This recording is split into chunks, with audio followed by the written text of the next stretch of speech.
This is the very beginning. APRA AMCOS, you are probably a member of our organisations if you're online tonight, but just in case you're not actually sure what we are or what we do, we are two separate organisations who have partnered together administratively to help songwriters and music creators to manage their copyright. So we're going to get right into this.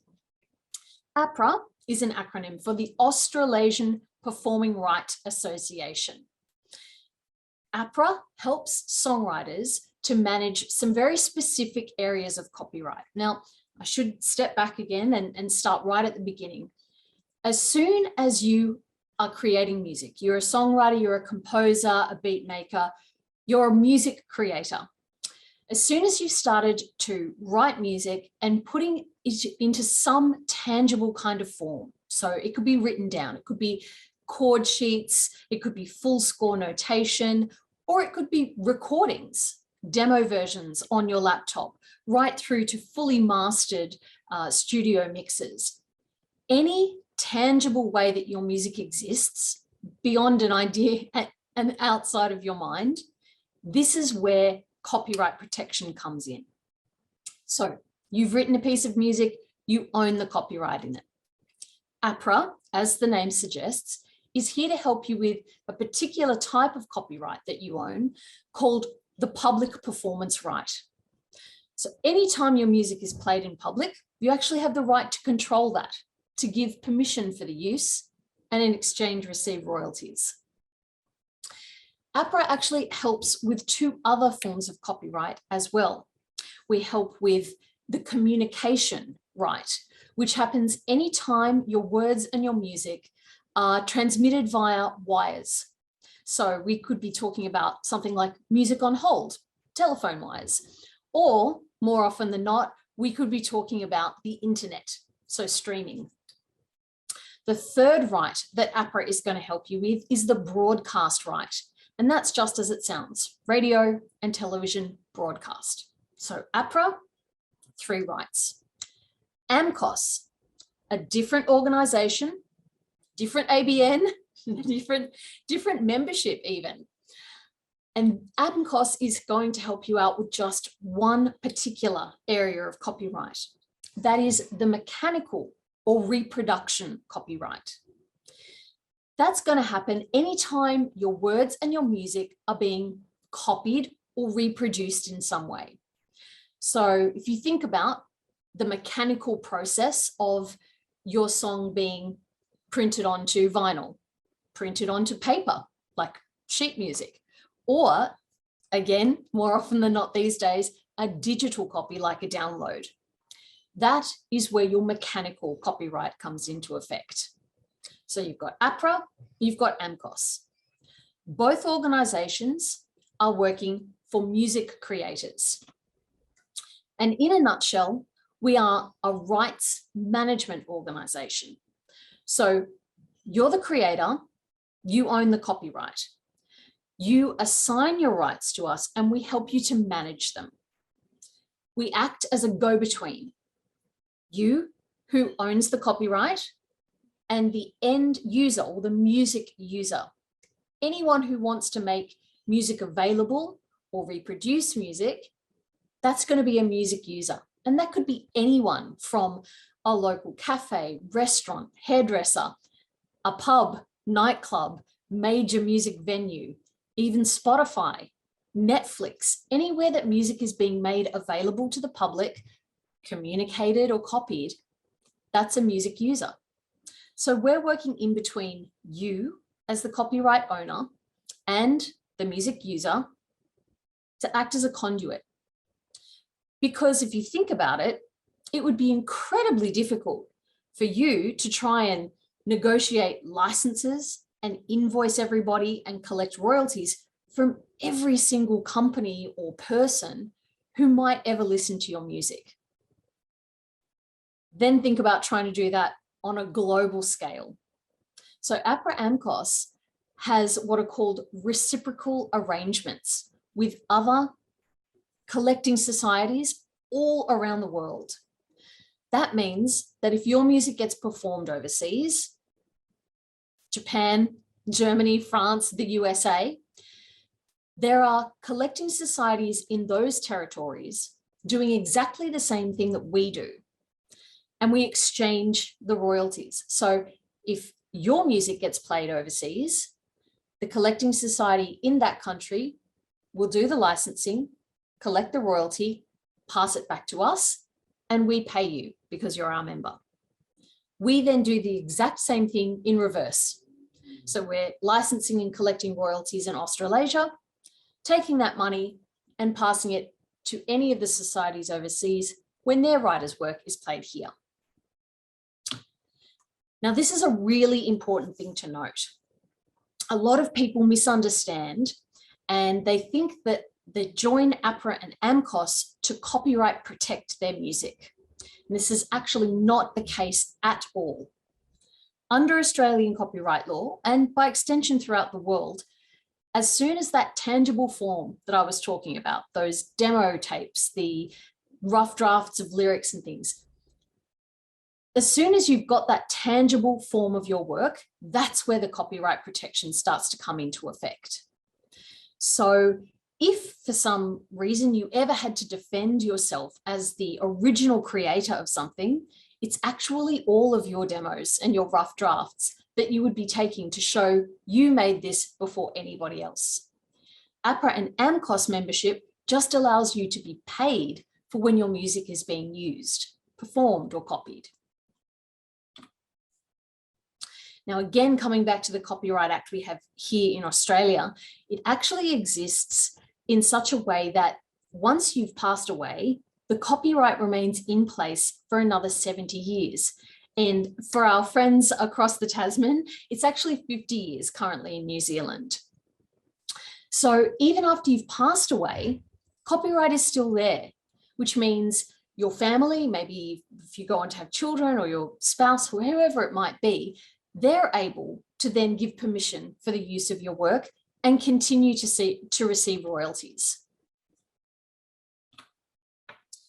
Now, you might have noticed that as I'm going through each of these areas so far, I've been really specific to talk about words and music or composition. And that's because APRA and AMCOS work with music creators, songwriters. The rights that we help you to manage are specifically for the composition itself.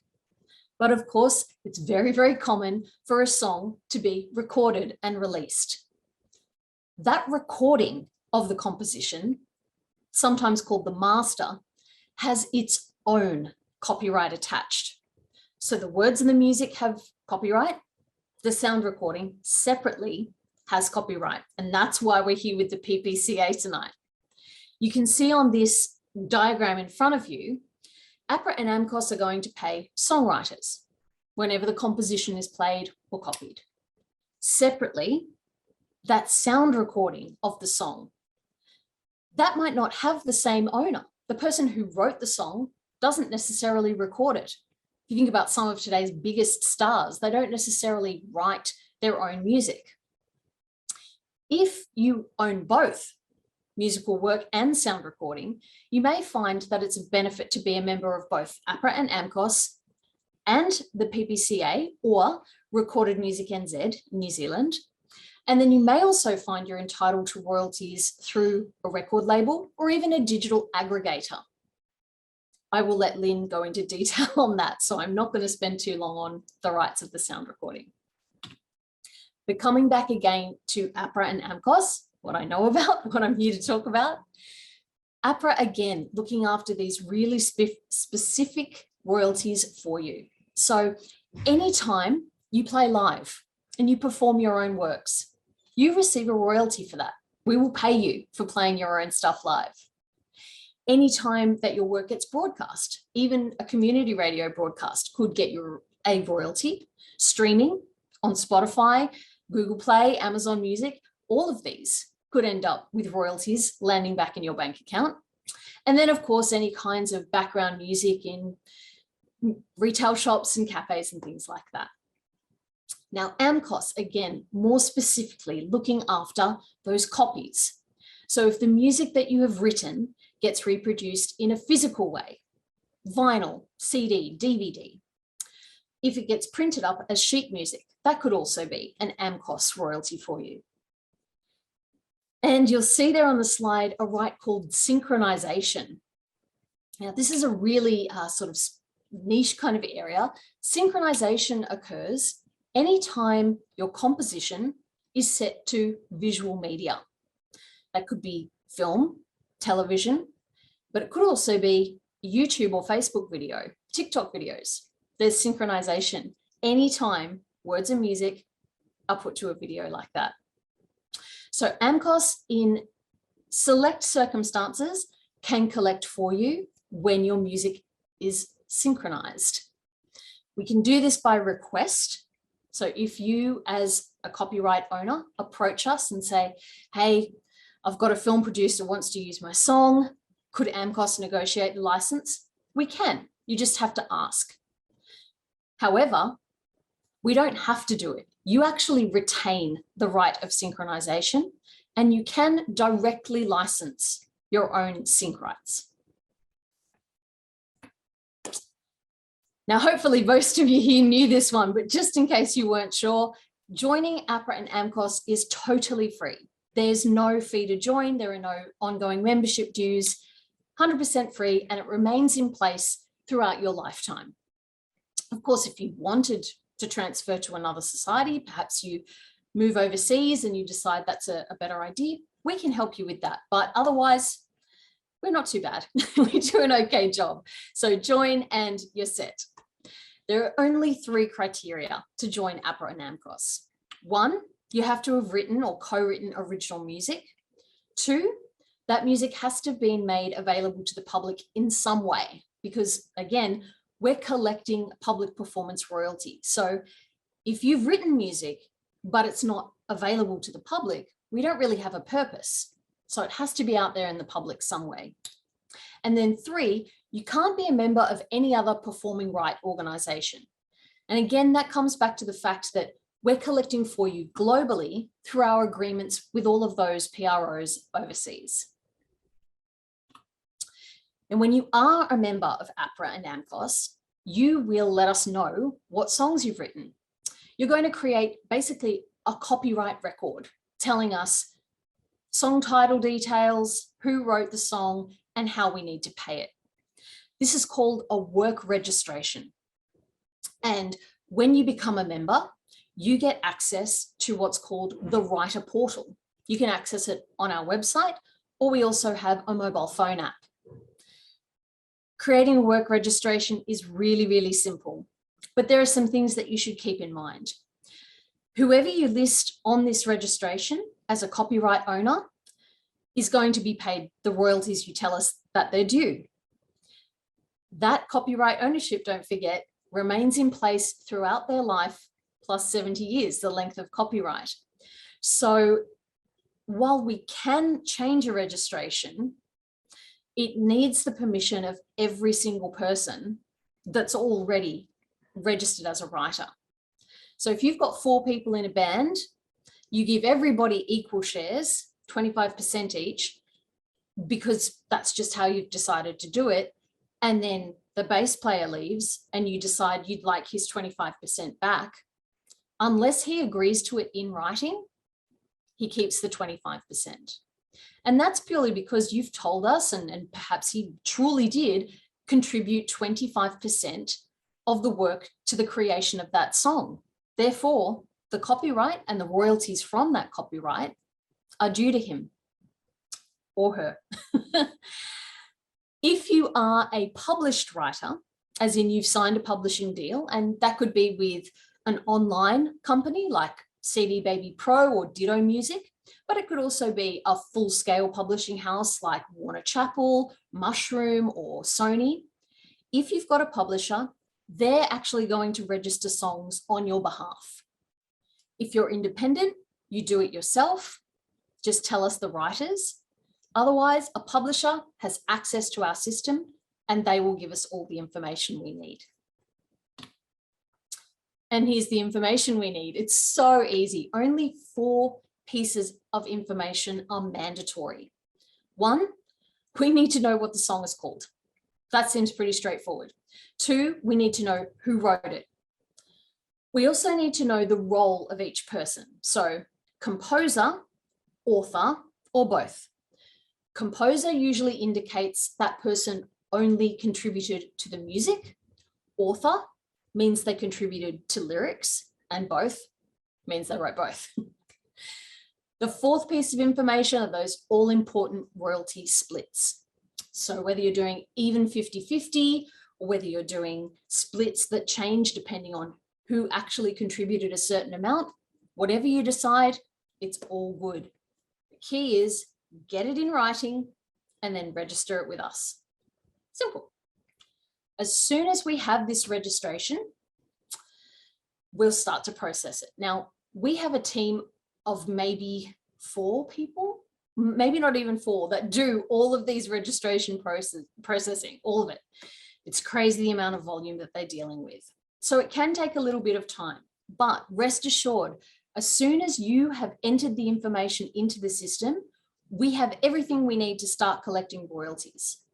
So when you log in online, even if your portal says registration received, it's not fully processed, it's okay. We can begin collecting royalties for you.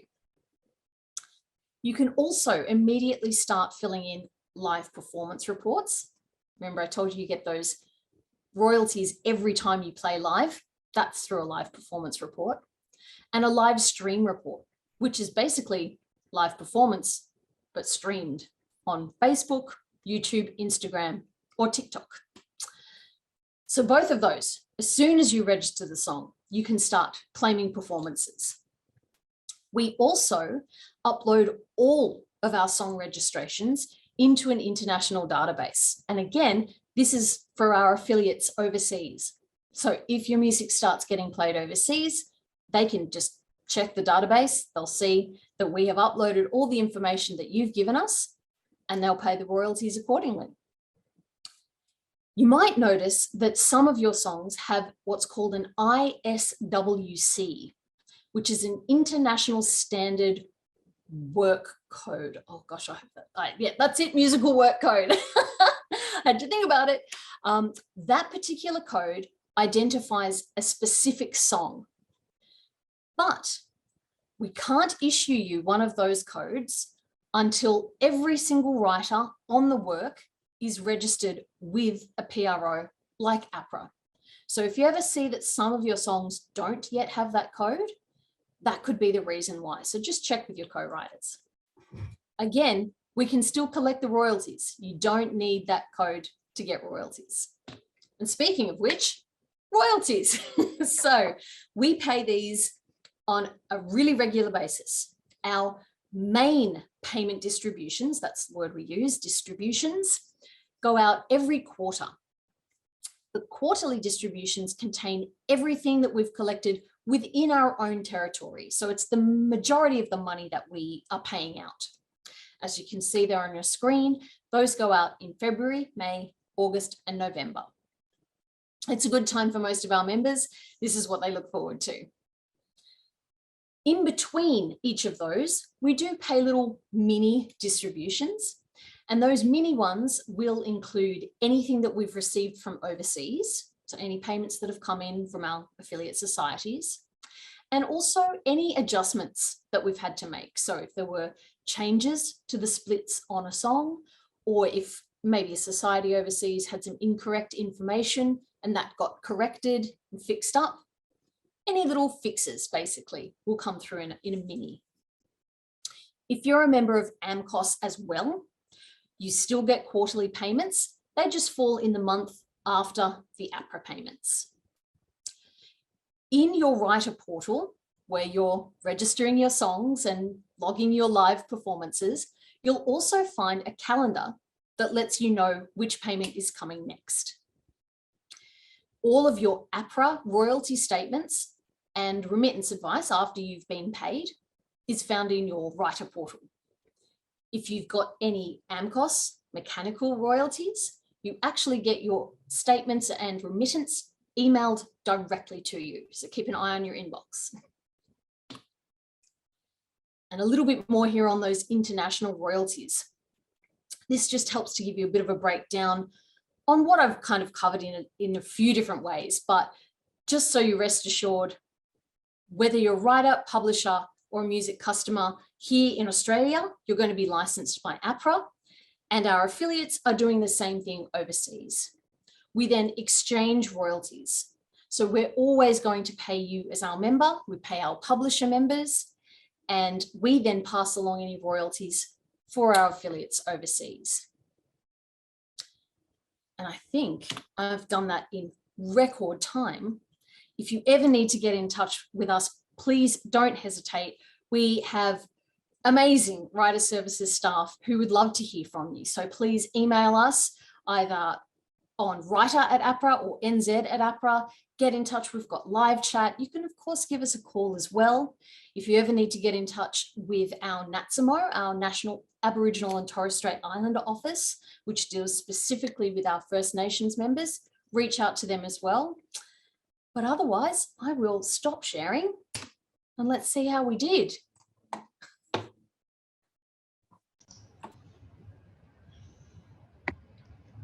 Hello. Thank you, Nikki. Thank you. Hi, Lynne. Well done. I'm just going to have a go at sharing my screen. So bear with me, problem. everyone. Hopefully this will work. And perhaps Nikki can give me the heads up when the screen is working. I absolutely will. Yes, there we go. Full screen. Perfect. Full screen. Brilliant. I'll leave you to Well, it. first, thank you. Thanks, everyone, for joining us. It's really great to have this opportunity. And thanks to the APRA team for making this possible. My name is Lynne Small, and I'm coming to you from Gadigal land in Sydney. And I'd like to acknowledge the traditional owners and pay my respects to all First Nations people joining us today. What is the difference between APRA, AMCOS and PPCA? First of all, just a little bit of context. Sorry, going back. PPCA was established in 1969. So it's a much younger organisation than APRA AMCOS, which was born in the 20s, I believe. It's a voluntary, non-government, not-for-profit copyright collecting society, but we're different in that we represent the rights in both sound recordings and music video clips. The rights that we obtain from the master rights owner are on a non-exclusive basis, and we get those via a standard input agreement. Currently, we have around 3,700 licensors and around 5,200 registered artists. And just to give you a little bit of context, when comparing us to APRA, we currently have around 23 full-time equivalent staff. So there's a lot of people, sorry, not many people doing a lot of work at the moment. PPCA is managed by a board currently of 8 members. 3 of those are shareholder directors, so 1 each representing each of the major labels. We also have 2 non-shareholder licensor directors. They're elected by the non-shareholder directors for 2 years staggered terms. So they're generally independent record labels or even independent artists who own and control their own copyrights. In addition, we have 2 artist representatives. They are also elected, and they're elected by all of the artists who have registered with PPCA. Once again, those artists are elected for terms of 2 years each, and they are staggered. So each year we have an election, and there is an overlap of at least 1 year between those 2 artist directors. And finally, the 8th member of the board is a manager representative. And currently that is Bill Cullen on the recommendation of the Association of Artist Managers. So who does PPCA represent? As Nikki explained so clearly, I think, PPCA is looking after the master sound recording and music video clips. So we represent our licensors. So these are the people, either companies, labels, or individuals, including artists, who control the master rights in sound recordings and music video clips. And they're people who control those rights and have provided a sub-license via that standard input agreement to PPCA. We also represent registered Australian artists, So these are Australian artists who feature on Australian recordings. And just note there that to be considered a featured artist, the artist must be entitled to a royalty under their recording contract. And that basically excludes, for example, session musicians. So what can we license?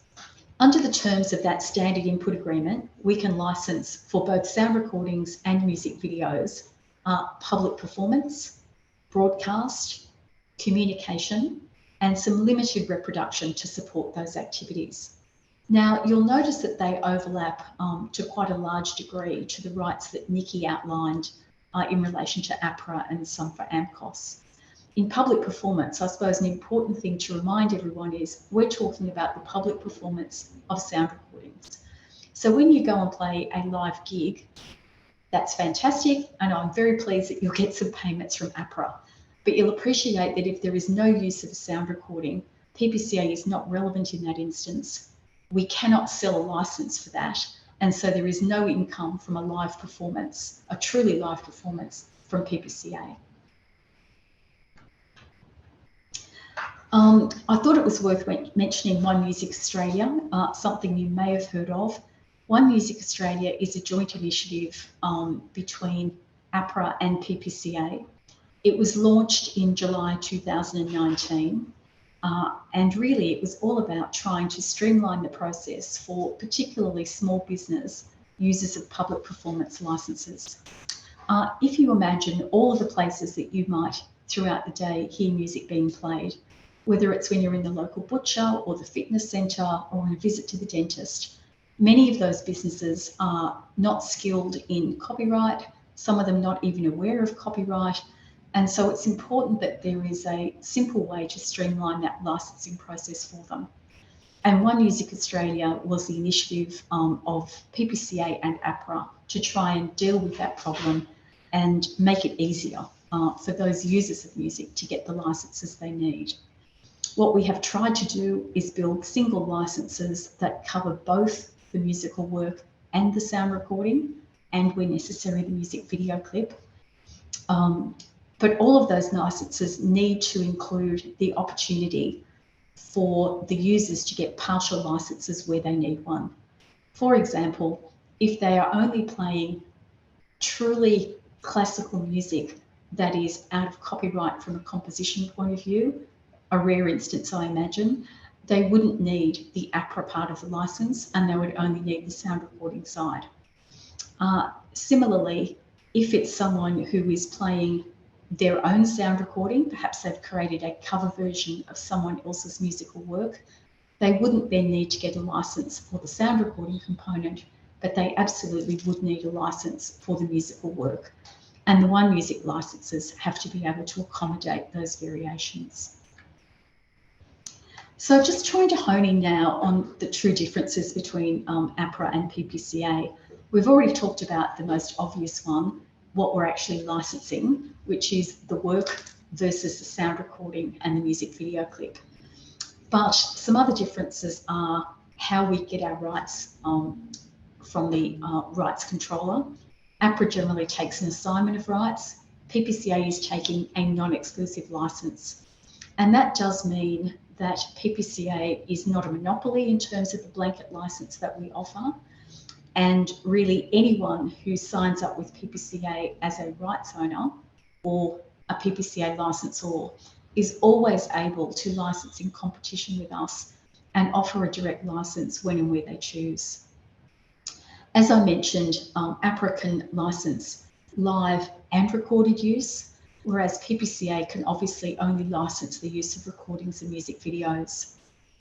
A big difference between the two in terms of our potential earnings is what we can charge for radio broadcasting. There are no limits in the Copyright Act on what APRA is able to negotiate with broadcasters, radio broadcasters. But unfortunately, in the Copyright Act in 1969, there was introduced a cap for general radio of 1% of revenue, and for the ABC, a cap of 0.5 cent per head of population. And just to give you some context, that means that in the year ending June 2022, for all the use of all recordings on all of the ABC radio networks, PPCA received the grand sum of $136,000. And that goes some way, I think, to explaining sometimes the difference in revenue that you might see between APRA and PPCA. Another variation is what we can license in terms of public performance. APRA is able to license the use of musical works when people receive a broadcast at a retail venue. The example I gave earlier about butchers, dentists, fitness centres, if those businesses were only performing that music through receipt of switching on, for example, a traditional radio broadcast, APRA is still able to issue a licence for that use and collect licence revenue, but there is an exception in the Copyright Act that prevents us from collecting for the same use of the musical work. Another variation is the protection for sound recordings. In Australia, the Copyright Act is based on what we call reciprocity, which means that Australia protects sound recording rights for countries that protect those sound recording rights for us. And that means that not all countries' recordings are protected here for public performance and broadcast. The notable exception is the US. Currently in the US, there is no public performance or broadcast right for sound recordings.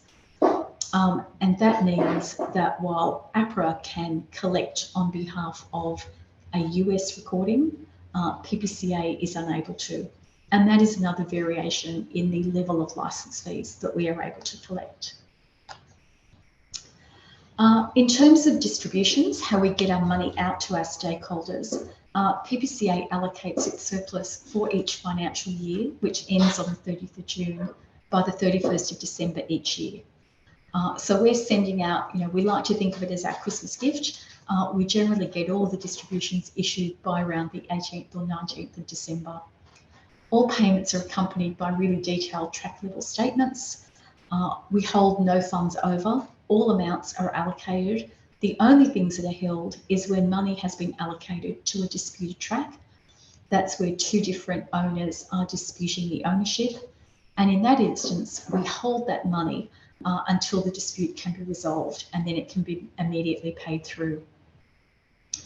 And as I mentioned, not all recordings are protected for all uses. And that means that our licensors need to supply us with sufficient information so that we can determine whether or not a recording is in fact protected for public performance and for broadcast. And by way of example, that means that we need to know where the recording was created. We need to know the nationality of the entity that created it.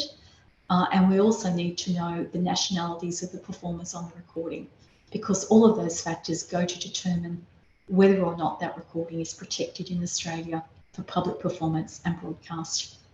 Happily, for any online uses, all recordings are protected and all music videos are always protected. So our annual distribution follows our published distribution policy, and you can find on our website the detailed policy and also a short document that gives you the highlights, the sort of cheat sheet to the PPCA distribution policy, if you will. But in summary, for international repertoire, 100% of earnings are paid through to the relevant licensor. That's the person who controls the master rights for Australia. For local repertoire, 2.5% is applied to charitable, educative and like purposes, and the balance of 97.5% is split equally under the artist distribution scheme. So honing in on the artist distribution scheme now, we operate an ex gratia direct distribution scheme for Australian featured artists. And by ex gratia, I mean that this is not required at law. It is not because of any legal right in the copyright or any other act. It is something PPCA does as good practice. Eligible featured artists can register to share 50% of all earnings for tracks on which they feature. And if an artist doesn't register for a particular track or tracks, the available earnings are paid through to the relevant licensor, and that will then be treated under the terms of whatever recording contract arrangements the artist may have with the entity that controls the recording, usually a record label. The statements that we give to all the licensors for Australian repertoire show all of that detail about exactly which artists have registered and been paid directly and which haven't, to provide all of the information that the labels need to do any further accounting through for artists who haven't registered with us. But we definitely encourage all artists to register with us so that we can pay them directly. And just to give you a flavour of the size of the annual distribution, you can see that it got up to about, it had risen every year in my experience, which is, you know, in the last 20 to 25 years, it had risen repeatedly each year, up to a high in 2019 of around just under $50 million. Unfortunately, the impact of the pandemic, as you can see, impacted 2020 when we lost revenue in that last quarter at the start of the pandemic. The worst year was year 2 of the pandemic, the year ending 2021. Things are picking up again in 2022, and we see a further improvement in 2023, and we hope soon to be back to the levels we experienced pre-pandemic, and to grow those, of course, even further. I mentioned a 2.5% allocation from the local repertoire pool. With that pool of funds, PPCA supports a range of initiatives, and some of those are Sounds Australia, which you'll all be familiar with, I'm sure, Support Act, AIR, the Independent Record Label Association, the Association of Artist Managers, the Australian Copyright Council, the Arts Law Centre of Australia, the PPCA Trust, and of course the annual PPCA Australia Council Sound Recording Grants. Now I'll just do a shameless plug here. At the moment, the grant period for application is open. The information is available on the Australia Council website, and there are 5 grants available of $15,000 each to support a recording project. So I urge everyone to get their applications in before the closing date of the 4th of April. PPCA, like APRA AMCOS and all collecting societies in Australia, subscribe to the Code of Conduct for Collecting Societies. It was established in 2002, so we've been doing it for a long time.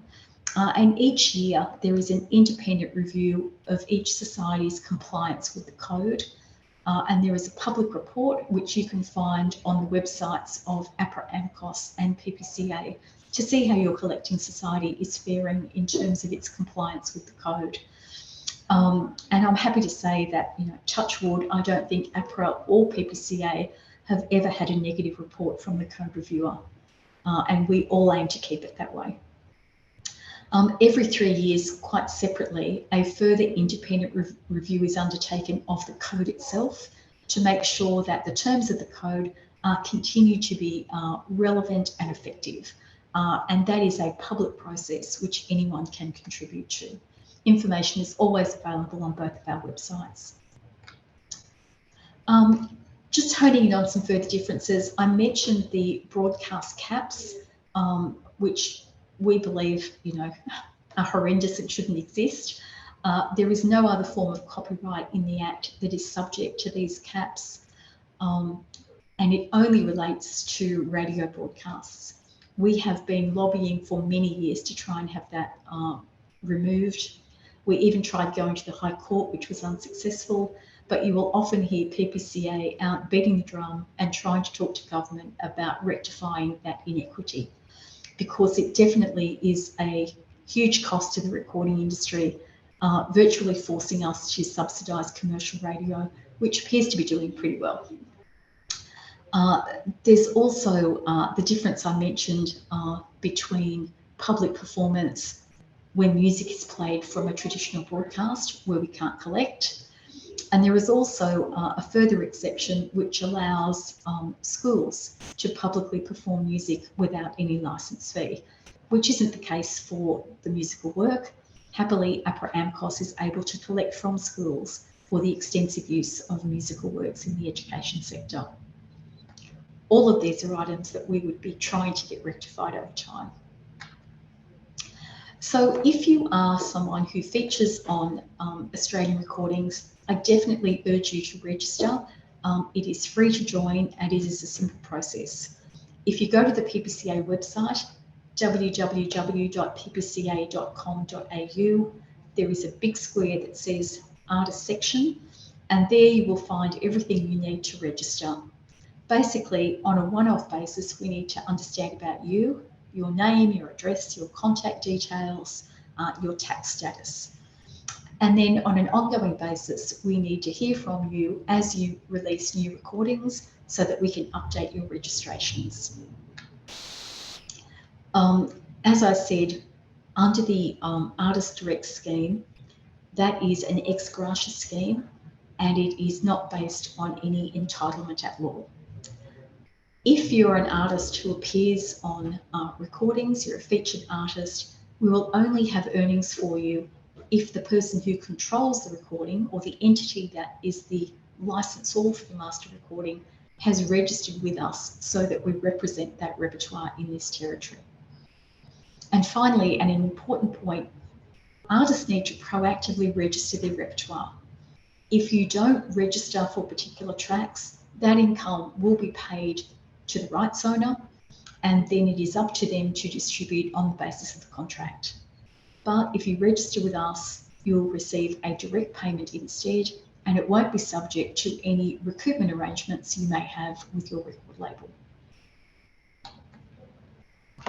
So it's worth talking about becoming a PPCA licensor, because that is really where the opportunity to have earnings against repertoire begins. We can only include your repertoire in our blanket licenses that we are selling if you have authorised us. We can't license your material if you haven't licensed us to do that.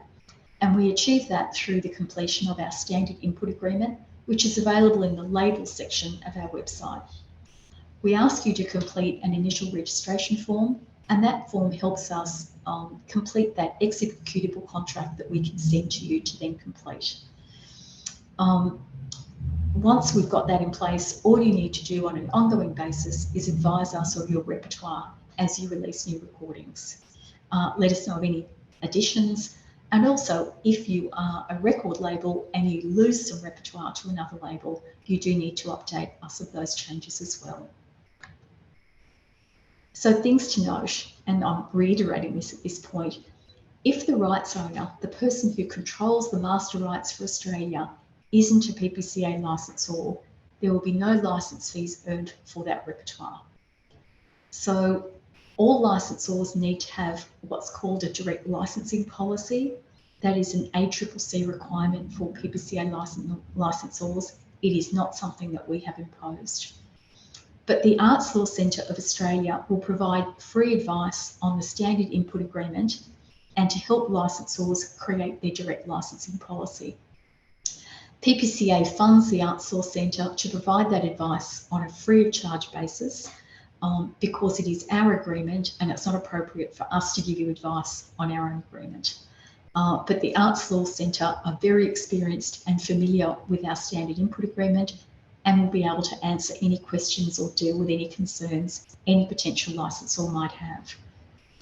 We are, of course, always happy to answer your questions, but if you're looking for independent advice on that agreement, the Arts Law Centre is the place to go.